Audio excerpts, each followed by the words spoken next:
The next topic on our agenda is the vertical alignment. Vertical alignment can be applied to table cells, and it actually changes the cell content. It can be applied as well to images, and additionally it can be applied also to inline blocks, which actually makes it, as well as the images, it makes it dependent of the line where it actually sits. So let's see an example. In this example, you can clearly see that all of the elements,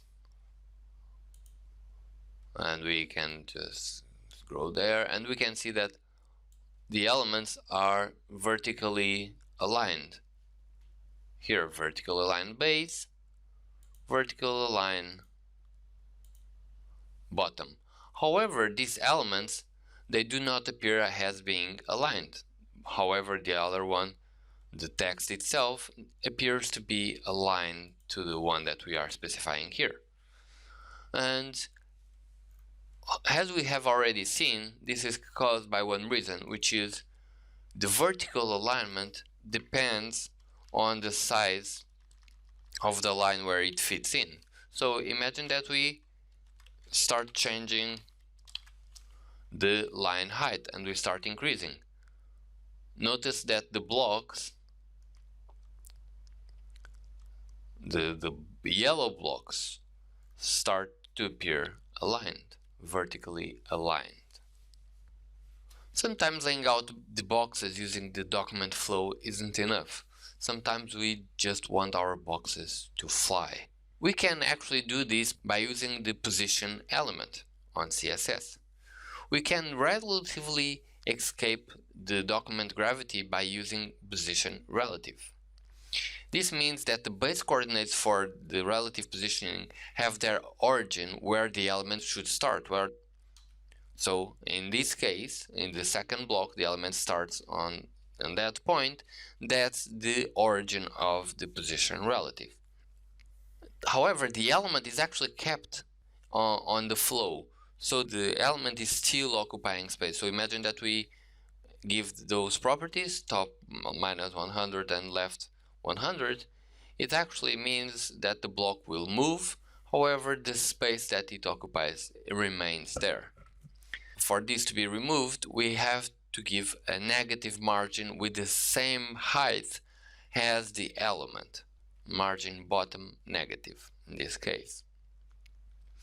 And this is a way negative margins can be used to make your elements take less space and even take no space at all. Additionally, something that you should always remember is that in position relative, the coordinates that we might give is always regarding the initial point. We can then try to escape the gravity absolutely, so changing the position from static to position absolute. What this causes is that the reference of the coordinates is actually now the document, and the element is completely removed from the flow, so they don't occupy space. So in this case, the third block would move under it. We can also give right and bottom positions or right and top, just like before, and if we give left, notice that we are going to move, the element is going to move to the right to the right side. But however, notice that in vertical wise, it stays in the same place. This actually happens because if we don't override the position of the element, it actually stays on the same place.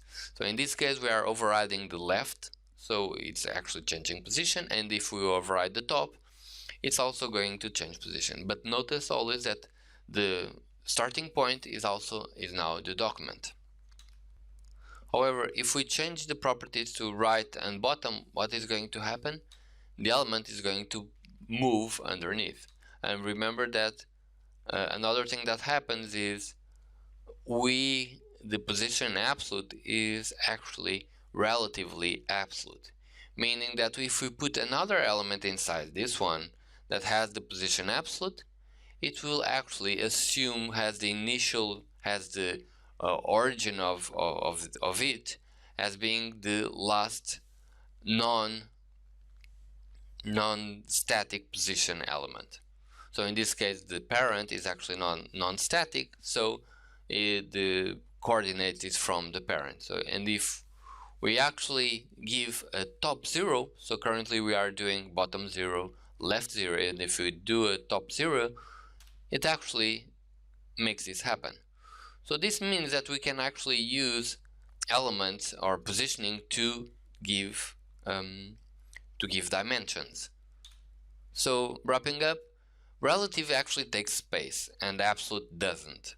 Absolute coordinates are actually not absolute. They depend on the last non-static element above them. And we can actually use it to set the dimensions of the element. You can read more on this link. Now let's move on to exercise 6, and once you are ready, or once you have finished, let's move on to exercise 7.